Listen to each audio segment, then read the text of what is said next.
Hello and welcome. This is James from the DSO Imager channel.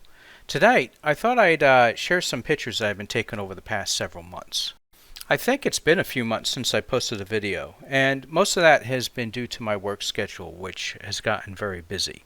But there was also a couple other things at play as well. Now, despite all this, I have been taking pictures. I just haven't been able to create video content. Now, I've taken several pictures over the past few months, and I think, at least at this point in time, it'd be too difficult for me to do my typical processing workflow videos. For one, it's a lot of pictures, so that would be a lot of videos I would have to produce.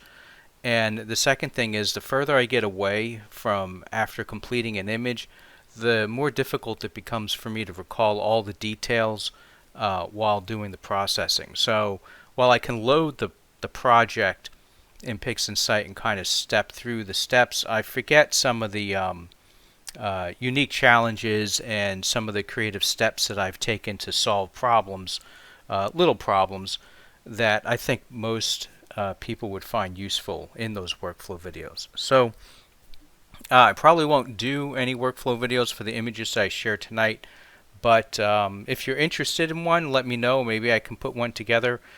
Going forward, though, I do hope to get more workflow videos. Also, before I get started, it is a clear night tonight, and I have 3 astrophotography rigs running right now, so I figure maybe I'll show some of them. This is the 65 PHQ. The current target is a pretty faint one, SH2-91. You'll notice I'm taking 900-second exposures here with that ASI 533 MC and the Optilong L Ultimate filter. This is riding on the AM3. Oops. Let's see how the guiding is looking. So, I mean, the guiding's doing pretty well. It doesn't guide quite as well as my EQ6s. It's about the same. At this image scale, though, this is certainly good enough.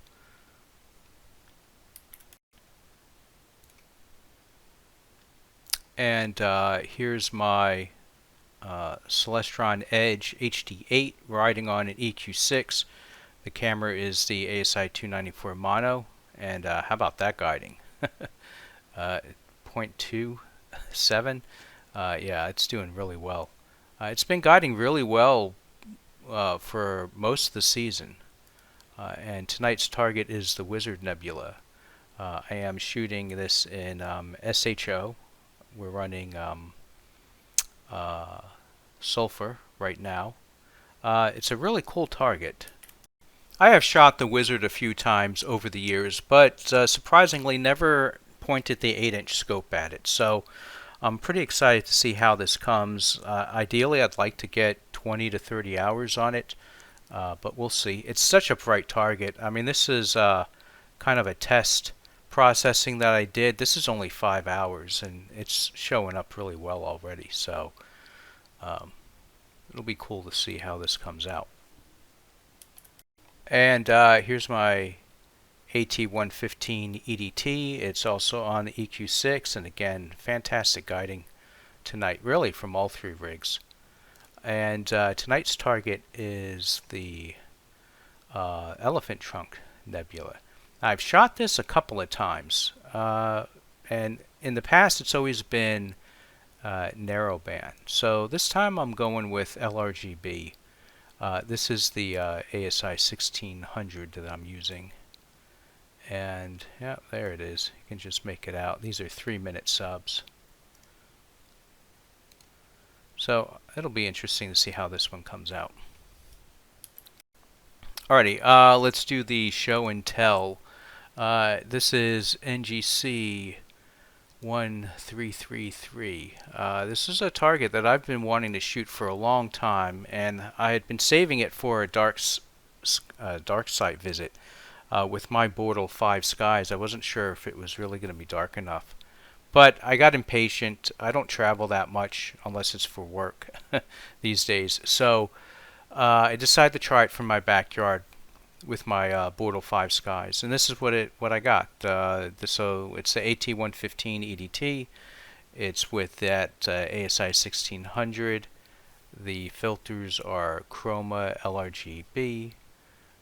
We can see how they look here. These are the raw stacks. Total integration time on this one is 31 hours. So yeah, it's a lot of time to pull out that kind of detail in light polluted skies. And I mean, it's okay. I think it came out all right. There's definitely some artifacts in there. Maybe that's from my processing trying to push it. But I think the light pollution's hurting me a little bit as well. But overall, to be honest, I think the shot exceeded my expectation.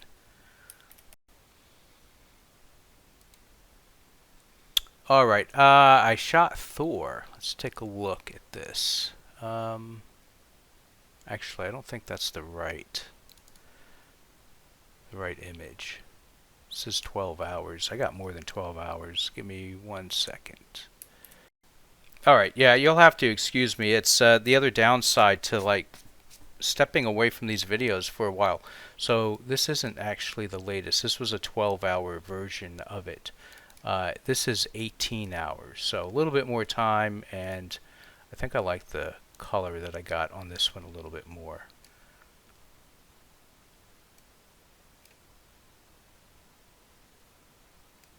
Yeah, so this is the Celestron Edge HD8 with the ASI 533 MC and the Optolong L Ultimate filter.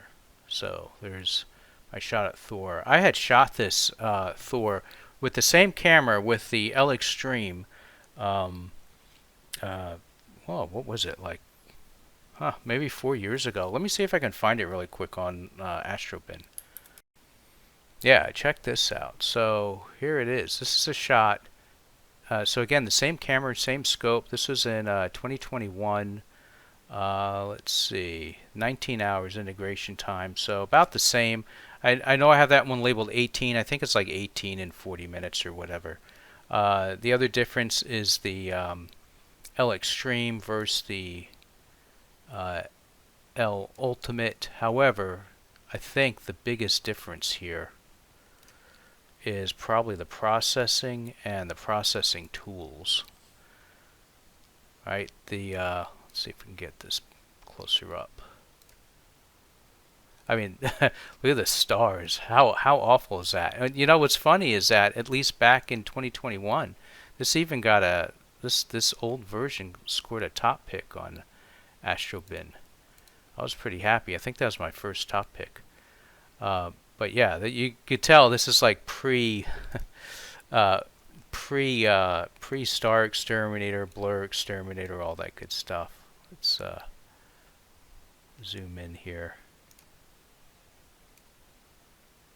Yeah, so I mean, huge difference. Some other differences actually. I was just learning this scope. The scope was still pretty new to me. The camera was pretty new to me, and so I think I was taking like 3-minute subs with this, with the L Extreme, which is definitely not the right kind of exposure. This here would be 10-minute subs. But yeah, the difference is pretty amazing. Kind of cool to see the progress over the years. And this should be the stack, yeah. So that's before processing. This is unprocessed, just a auto stretch. And here's what it looks like finished. Alrighty, next up, again with this Celestron Edge HD8 and the 533, is this kind of close-up shot of the Rosette Nebula. So I focused on this structure here. It's just kind of an interesting cloud structure. This is in broadband. It looks like an HOO type image, but this is just straight broadband. This is what it ended up looking like. To be honest, I wasn't fully satisfied with this. I felt it was a bit too soft in the details. Now, when I was taking it, though, the seeing conditions weren't great, and the guiding was certainly nothing like what I'm getting tonight with think I was probably guiding around 0.8 RMS, 8 arc seconds on that RMS error. So, I mean, it shows. Even with Blur Exterminator can only do too much. The better your data is, the better guided your data is, the more you're going to get out of Blur Exterminator. And I think we saw that with that Thor shot. So, during the seasons where the seeing's not great, it's going to struggle a little bit. But still, I think it came out pretty cool. Alright, next up is NGC 3817. This is kind of a cool galaxy that I've been wanting to take a picture of for a long time and finally got around to doing it. How many hours did I do on this one? Let me look it up really quick. It's over 20. It's not as much as I wanted, though. I don't have it. I don't even have this picture on AstroBin yet. So, kind of like with the Rosette image, the seeing conditions were pretty bad, and I collected a lot of data on this, and ended up tossing like almost half of it because it was blurring the details too much. And even now, if I scroll in, the detail's not great. And I really pushed this with Blur Exterminator. Honestly, I think that's a little overcooked in there. I wanted to get more out here because this area is just so soft and it's just not pulling out. And I think it really was just the seeing conditions weren't good. And so this was the best I could get out of it. Here's what it looks like with the auto stretch. So a lot of gradients in the background as well. Got a lot of this noise here. I think some of this mottled pattern that you get here is the result of stacking too much. Like this, these are 120 second subs. Yeah, look at that, 120 second subs. And I took an insane number of them. And I think what's happening is that you're stacking the readout noise, if I got that correctly, and that's just multiplying in your image. And the way you get around this is fewer subs but longer exposures. And I could definitely go longer. Ironically, I wanted 120 because I thought that would help the with the iffy guiding that I was experiencing at the time. So that just goes to show you when the seeing conditions are not great, it's don't have high expectations. Alrighty, what's next? Oh yeah, Tulip. So this is with the AT115 and that ASI 1600. It's the Tulip and SHO. I preserved a lot of the green in this one. I know people are they like the reds and oranges more than the yellows and the greens, but I was really happy with the way this looked. I really liked the ghostly looking green in the background here. But what's kind of funny is, as I was kind of prepping for this video, I decided to make a clone and pull back on some of the green anyway. And so I think this is with like SCNR with like maybe a 30% applied to it. So there's still green in there, but the O3 area looks a lot better, I think. Alright, sometimes my my love affair with green gets the best of me, and I leave too much in. I'm sure many people will think that even this is too much green. Let me know in the comments which version do you guys like more, the original or the clone with less green. Now, I also spent a lot of time on this target. Total integration time is 45 hours, which is probably ridiculous, to be honest. It was partly related to, this was taken during the spring, and the spring is the most unstable time of the year for my area. And so I sometimes have a unwillingness to switch to a new target, never knowing how many clear nights I'll end up with. And so I'll just park on a single target and soak in as much as I can get. The other issue is that I was really trying to get as much O3 as possible to pull out this shock wave. I got more O3 than anything else. I got 17 hours worth of O3 compared to 15 on H alpha and 13 on sulfur. And to be honest, I'm quite disappointed that I didn't get more out of here. Although it does, I mean, when you see other pictures, you can see this shock, but I'm seeing more O3 structure in here, and I'm wondering if this is more of a bubble than just a shock wave by itself. And so it does make me wonder. I'm using, again, I'm in Bortle 5 skies, and with narrowband that generally shouldn't matter, although it does matter when you're shooting faint narrowband targets. And I'm using a 115 millimeter refractor, so that's not letting in a whole lot of light. And then I'm also using that 5 nanometer filter, and so I wonder if I had a larger scope with a more modern camera, something more efficient. You know, I think a 294 mono with the bin 2 would work really well. And maybe a 3 nanometer filter would pull more. So a little disappointed that 45 hours total integration didn't pull more out here, but you know, I'll probably come back to this one day with a bigger and more sensitive setup, just to focus on this. See if there's more in here. There probably is than what you see on a typical image. And if anyone's interested, here's the raw shot. So there's our sulfur and the HA, so nice and clean as usual, and the tiny little bits of O3 it's hiding in there.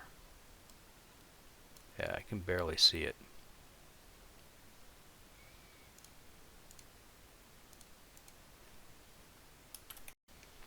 All right, and let's see, we got a couple more images here. Okay, so this will be fun.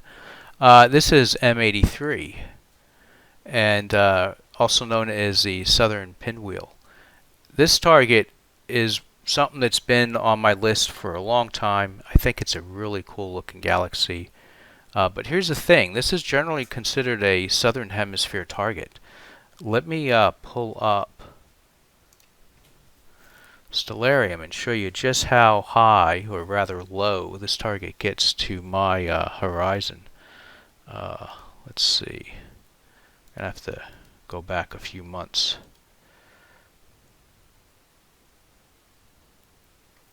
And let's just do a quick search.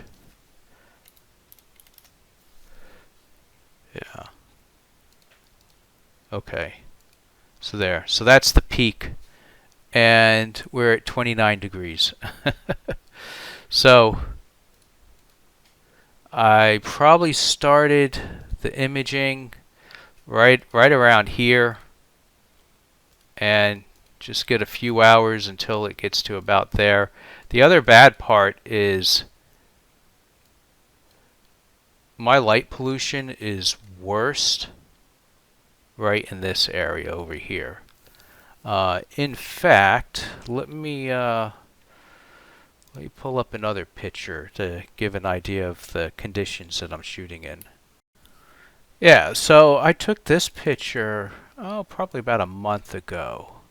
So this is in my backyard, and you can just barely make out the Milky Way. This is a, I don't remember the exposure, 15 seconds or so, a single 15-second shot from a Nikon D5300 with the Rokinon 14mm lens. And right, so this is like pretty south, and you can see this light pollution here. Now, in this picture, the scope is pointed at the Cat's Paw Nebula, which is right around here somewhere. So you can see that I've made a habit of taking low targets. Here's another shot that I took when I managed to steal the fighting dragon. Okay, so at this point, I accidentally disconnected my microphone. So I'm going to give a little bit of commentary here. Um, Basically, I'm just showing these shots of this rig with that 115, seeing how low I'm pointing at it. And so this shot of M83 was a challenge. I didn't have enough time, or I was worried I didn't have enough time to get LRGB, so I only shot RGB with this one. And I did get the HA data while the moon was out.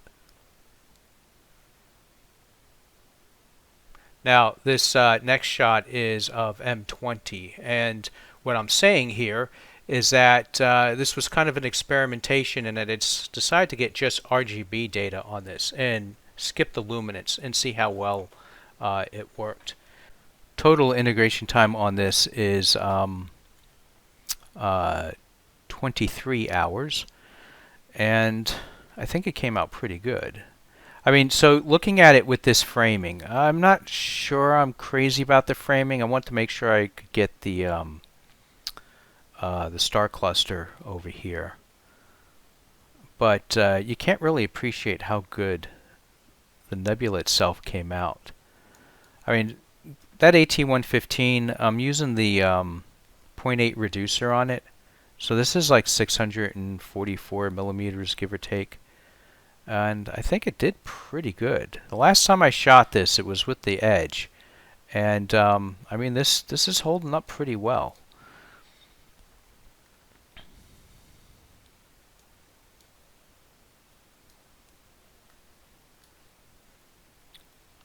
Now it would be interesting to see if I got luminance. So perhaps next year I'll get nothing but luminance and add it to this data and see how it does. Alright, so just a relatively quick picture, quick video, mostly to let everyone know that yes, I am still here, and yes, I am still actively participating in astrophotography. I do hope to get more content out soon. I do have some ideas, it's just a matter of making the time for it. So, clear skies everyone, and have a good evening. Bye.